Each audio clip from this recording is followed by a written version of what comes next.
Alright guys, welcome back to your 38th C++ tutorial, and in this tutorial I'm going to be beginning to talk about something called pointers. Now pointers is something that confuses a lot of people, so I'm going to try to explain it really simple for you guys. Now, you remember how we made some variables that contain strings of text, and we made some variables that contain integers, and we made some variables that contained floats. Well, a pointer is a special type of variable that contains a memory address as their value.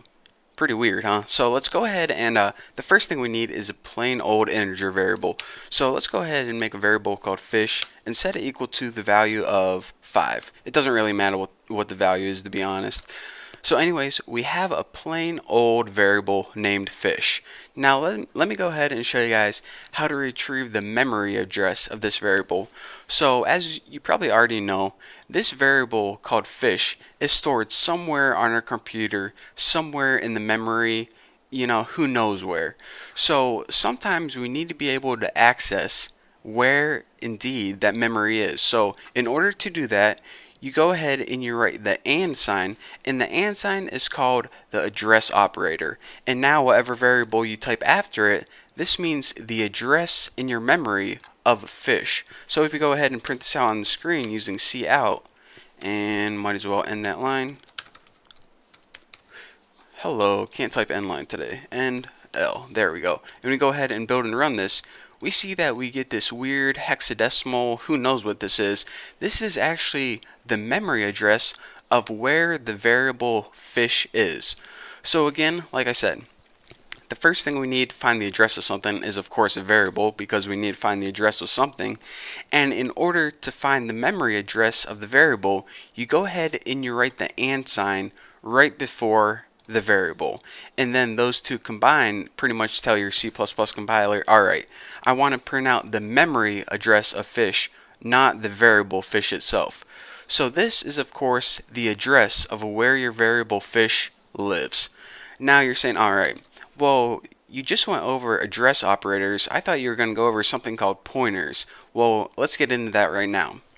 A pointer, like I said, is a special type of variable that points to a memory address. In other words, a pointer is a variable that contains a memory address as a value. So let's go ahead and I'll show you guys how to make a pointer. In order to make a pointer, go ahead and write the type of data you're going to be pointing to. So we're going to make a pointer that points to an int value, or in other words, an int variable. So this is going to be an int pointer. Simple enough. Now, in order to tell C++ we're making a pointer instead of just another variable, we need to add an asterisk, that little star above the 8 on your keyboard. And now we can go ahead and name a variable like fish pointer, and this tells our compiler that we're going to be making a pointer instead of a regular variable. Again, if we just had it like that, our compiler would think that we're just making a regular variable, but we're not. We're making a pointer, so that's why we needed that little asterisk before fish pointer. So we went ahead and we declared a fish pointer right here. We're pretty much telling our program we're going to be making a pointer called fish pointer. And what this fish pointer is going to do is it's going to point to a memory address. So now we have to, of course, assign it a memory address. So let's go ahead and whenever you assign a memory address to a pointer, you don't need to include the star again, because you only do that whenever you're first creating the variable. From now on, whenever you use the variable fish pointer, C++ already knows that it's a pointer because you told it whenever you created the variable. So make sure you don't put star fish pointer twice, only one time. C++ is smart enough to recognize this. Now go ahead and set it equal to the memory address of a variable, and we only got one variable, fish. So now fish pointer is equal to the memory address of fish. It isn't equal to 5, it isn't equal to the word fish. Fish pointer is equal to the memory address of where the variable fish lives, that long hexadecimal thing. So now when we go ahead and cout print fish pointer and go ahead and end that line, now these two lines should be identical, because first we're printing out the memory address of fish, and next we just are basically printing out the memory address of fish. So let's go ahead and make sure these lines are the same so I don't look like a fool, and see, there we go.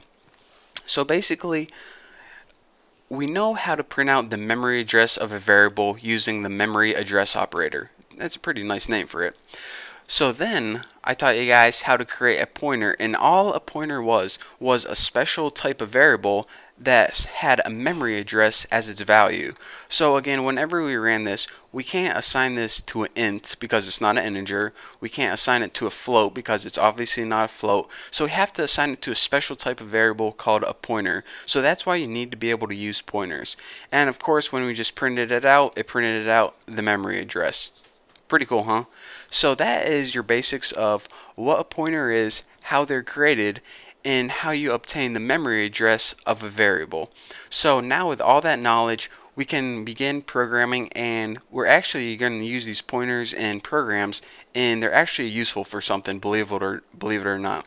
So thank you guys for watching. Hopefully you understand everything in this tutorial. If you have any questions, don't forget to check out my website, thenewboston.com, and I'll see you guys in the next tutorial.